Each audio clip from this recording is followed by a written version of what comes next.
On est sur la route pour aller faire une petite étape à Spa. On va voir les nouveautés au salon de Francfort. Et puis après, on fera une autre petite surprise. Donc là, c'est Nico qui commence à faire la route.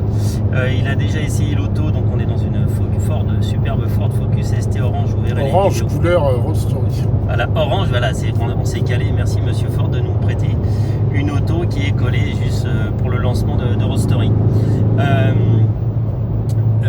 Qu'est-ce que je voulais dire? Oui, Nico, donc tu as déjà roulé un petit peu avec l'auto avant ce matin. Oui. Et puis là, tu reprends le volant. Qu'est-ce que tu en penses? On va dire déjà châssis.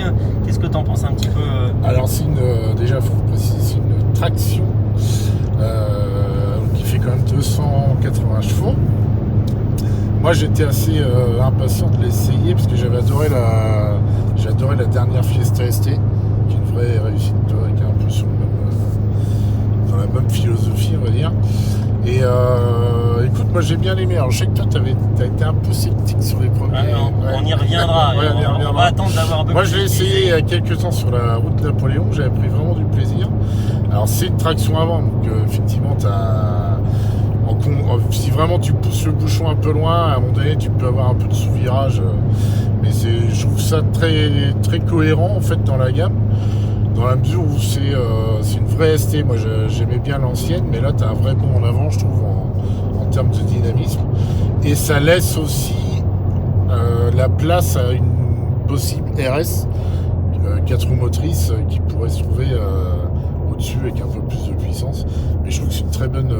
Moi j'ai bien aimé. Donc, je trouve le châssis assez équilibré et plutôt joueur quand même en conduite très sportive, quoi. Là, il y a des cartons au milieu de la route, c'est génial ça. Bon Nico, du coup on a parlé un peu châssis, maintenant on parle un petit peu moteur. J'évite les obstacles. Je pense qu'il y a ça c'est le live, il y a un camion qui a perdu son chargement. Oui, le moteur. Ouais, les moteurs. Donc il y a un moteur là-dedans, ouais, effectivement. Alors, moi je le trouve assez nerveux. Après, il est censé faire 280 chevaux quand même. Je pense qu'ils sont là, mais c'est pas nous. Moi, quand tu es habitué, par exemple, à une Focus RS, ça te paraît un peu, tu peux dire, au bout du genou. Mais... Et puis, on est d'accord que c'est quand même un moteur qui reste un bon 4 cylindres bien tranquillos. C'est-à-dire que c'est pas un VTEC et qui prend des envolées lyriques etc. Donc, mais en même temps, tu as aussi le côté en utilisation normale, on va dire, pour aller porter les enfants à l'école. Tu vois, tu te retrouves avec une Focus qui a un peu deux visages. C'est-à-dire que l'utilisation normale, c'est une Focus un peu nerveuse, mais si tu tapes dedans, effectivement. Ce que je veux dire, c'est qu'il y a du couple et au quotidien, c'est super agréable, ouais, c'est assez confortable et tout. Enfin, donc, mais c'est pas un truc hyper pointu, hyper sportif, effectivement. Même si tu as envie d'accélérer, elle va répondre. Hein, mais c'est une philosophie, c'est-à-dire que c'est une voiture qui peut à la fois servir de voiture de tous les jours et pour se faire plaisir un peu. Mais bon, ça reprend quand même. Après, 280 chevaux, donc t'es en droit d'attendre aussi que ça pousse un peu. On est d'accord que c'est le même moteur donc qu'il y avait dans les Mustangs, hein. C'est le même EcoSport de l'E-Sport. C'est l'EcoBoost, ouais, c'est ça. EcoBoost, pardon. Et c'est le même bloc.